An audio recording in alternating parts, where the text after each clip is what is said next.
What's up? My name is Carissa. I like to go by Chris. I want to welcome you to my presentation and thank you for your time. Also want to give a shout out to the professor for providing so much time to complete this. I don't know about any of y'all, but Mercury retrograde had me pulling my hair out trying to get it together. But got it now. Let's get through this. I enjoyed the challenge and please enjoy the show. I was born on a dusky April morning many moons ago, and my astrological signs are Aries Sun, Aquarius Moon, and Aries Rising. I was also born in the year of the Ram, and all the generalizations are true.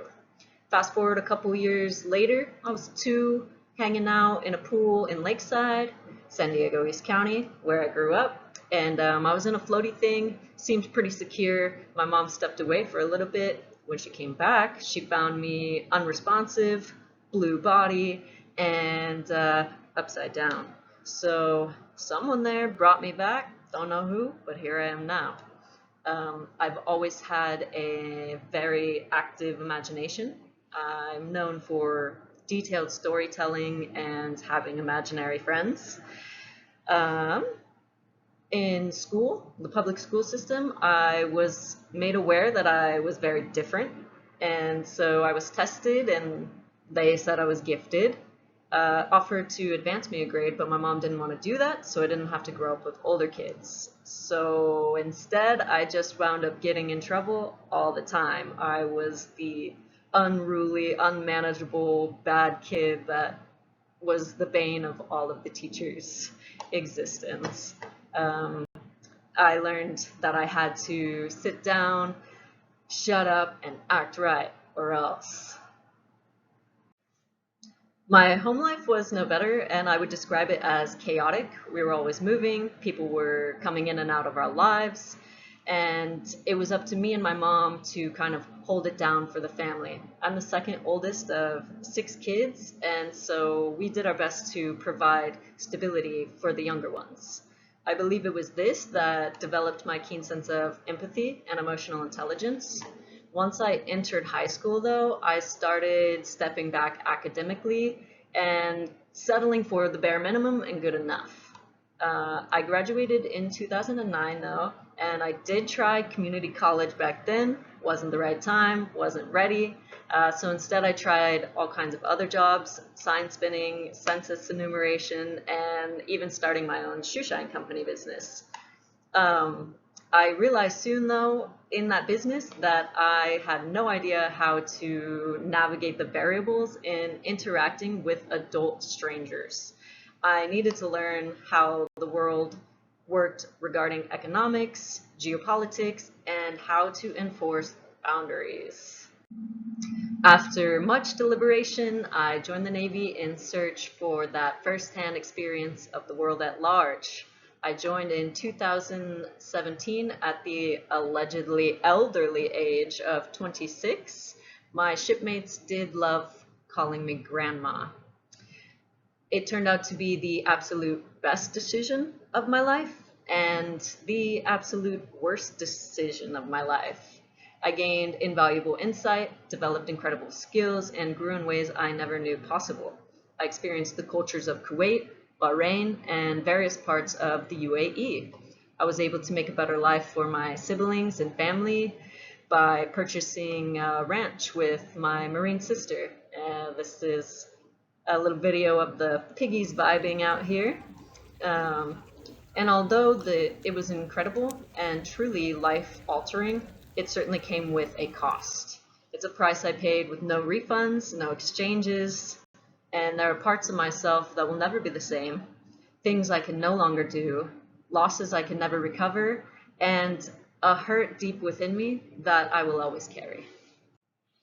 I left the Navy in July 2022 and fell into the darkest and lowest point of my life. This slide is dedicated to my Daisy baby, my Deezy Dazzy Baby Bobby. She found me a year ago and saved me from myself. She showed me unconditional love and how to begin the healing process within. She is my ride or die. She's training to be my service animal. She loves her job, And with her love and security, she's brought me back to finding my passion and desire to live.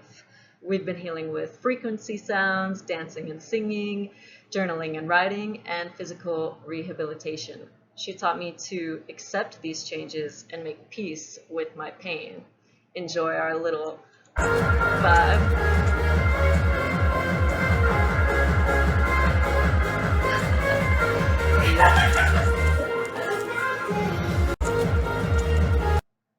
In my healing journey and newfound love for myself, I found what I love to do, what I'm very good at, and what ignites a fire in my soul.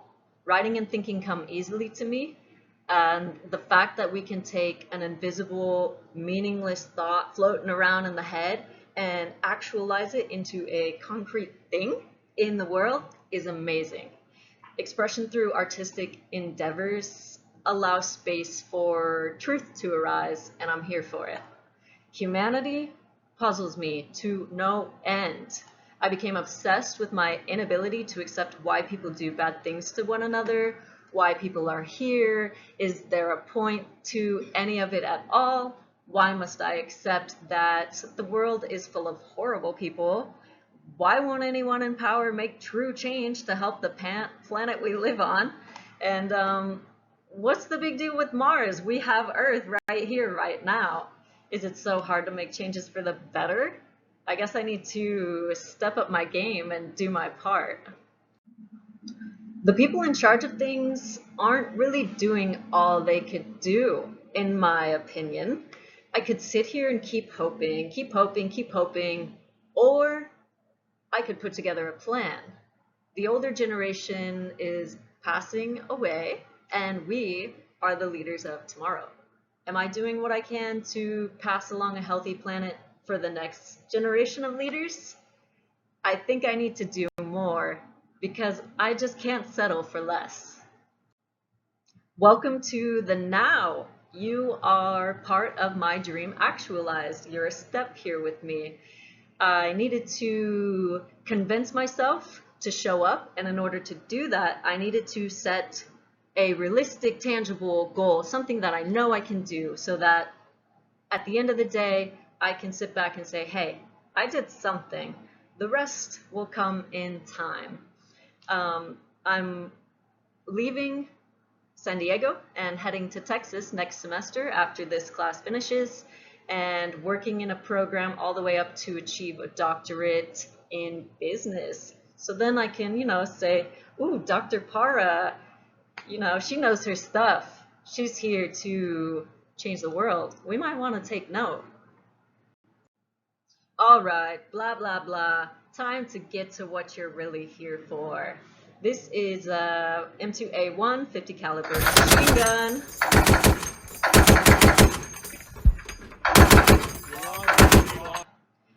Next we move on to the SU-250 night vision goggle. Garbage, hot trash.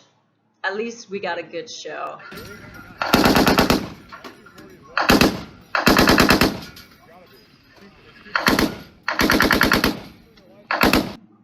And this is yours truly getting aggressively encouraged to fire the M240 Bravo machine gun.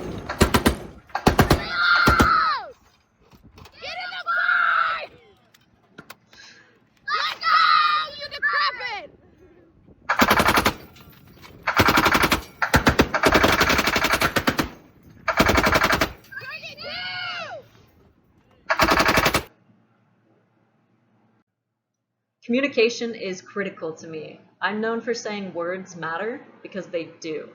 I love to read facial expressions and body language and the silent communication that happens without saying anything.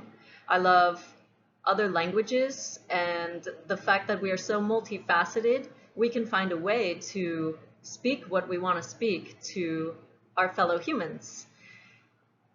I am not a texter. So just know that about me. I don't like texting. It's usually very short, very quick. Don't like it. My personal goal is to give my Danger Rangers some much needed TLC, give some tires, upholstery, the works. Thank you so much for joining me And I'll end it now for those who want to dip out. For anybody who wants to stay, I will share with you a poem that I wrote. January 14th, 2011. I chose this poem. It relates to kind of the vibe of the slide. So, my imagination is my magic carpet station, so take me wherever I may please. My imagination requires no registration. That means no tickets, 'cause it's all for free. My imagination lays the concrete foundation for the infrastructure of my reality. My imagination supersedes all creation. That's existentialism, you dig? I'll see y'all later.